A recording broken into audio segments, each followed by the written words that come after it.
আসসালামু আলাইকুম, আমি মোহাম্মদ পলাশ আহমেদ। আপনাদের সামনে আজকে একটা পানির ভিডিও নিয়ে আসলাম। কেন নিয়ে আসলাম? যখন ভিডিও করতে গিয়েছিলাম তখন দেখি সামনে একটা ডোরা সাপ। তো আপনাদের সামনে সম্মুখে ভিডিওটি নিয়ে আসলাম। আপনারা সবাই সাবধানে থাকবেন। এই সময় পানি যেহেতু হয়েছে, অনেক পোকামাকড় বের হয়েছে। সাপটি অনেক ছোট, তারপরেও আপনাদের সামনে দেখাইলাম। আপনারা সবাই সাবধানে চলাফেরা করবেন, যেহেতু নতুন পানি হয়েছে, অনেক খাল খনন থেকে সাপ পোকামাকড় বের হয়েছে। দেখেন সাপটি অনেক ছোট, তারপরে মাশাআল্লাহ অনেক সুন্দর সুন্দর, অনেক সুন্দরভাবে দেখানোর চেষ্টা করলাম। দেখেন দেখেন দেখেন, সাপটা লুকাইতেছে আমার দেখে। এই যে এই যে আবার বেড়েছে, যে জঙ্গলে জঙ্গলে ঘুরতেছে। এই যে আবার বেড়েছে, এই যে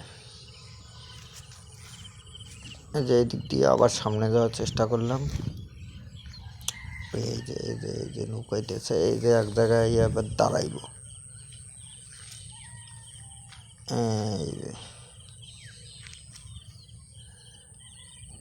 এই যে এক জায়গায় দাঁড়াইছে ও, আর মানে ভালো একটা জঙ্গল পাইছে, এই জায়গায় দাঁড়াইছে। তো সবাই সাবধানে থাকবেন, সবাই সাবধানে চলাফেরা করবেন। ধন্যবাদ, ভালো থাকবেন।